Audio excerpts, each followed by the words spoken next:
ତୁମେମାନେ ଜାଣିଛ ମୋ ରଥ ଟଣାରେ କାହିଁକି ବିଳମ୍ବ ହେଲା ଓ କାହିଁକି ସିଂହଦ୍ୱାର ସମ୍ମୁଖରେ ମୋ ରଥ ଅଟକି ରହିଲା? ମୁଁ କହୁଛି ଶୁଣ। ଯେଉଁ ସ୍ଥାନରେ ମୋ ରଥ ଠିଆ ହୋଇଛି ପ୍ରତିଦିନ ସେଠି ମୋତେ ଦେଖିବାକୁ ଭକ୍ତମାନେ ଘଣ୍ଟା ଘଣ୍ଟା ଧରି ଅପେକ୍ଷା କରନ୍ତି। ତେଣୁ ମୁଁ ଭାବିଲି ଏଠି ମୁଁ ଭକ୍ତଙ୍କ ପାଇଁ ଗୋଟିଏ ରାତି ଅଟକି ରହିବି। ସେମାନେ ବର୍ଷର ପ୍ରତିଟି ଦିନ ମୋ ବଡ଼ଦାଣ୍ଡରେ ମୋ ପାଇଁ ଠିଆ ହେଉଛନ୍ତି।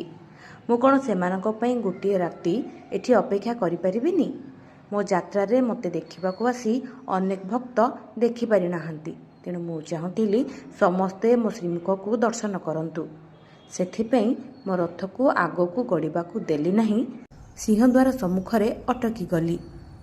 ନିଜେ ତ ଅଟକି ଗଲି, ଦୋଷ କିନ୍ତୁ ବଡ଼ ଭାଇ ରଥ ଉପରେ ଲଦିଦେଲି। ମୁଁ ତ ନଟିଆ ଠାକୁର, କେତେବେଳେ କେଉଁ ନାଟ ଲଗାଇବି ତାହା କାହାକୁ ବି ଜଣା ନାହିଁ। ମୋର ନଟଖଟ ଗୁଣ ବି ସମସ୍ତଙ୍କ ପସନ୍ଦ। ଜୟ ଜଗନ୍ନାଥ।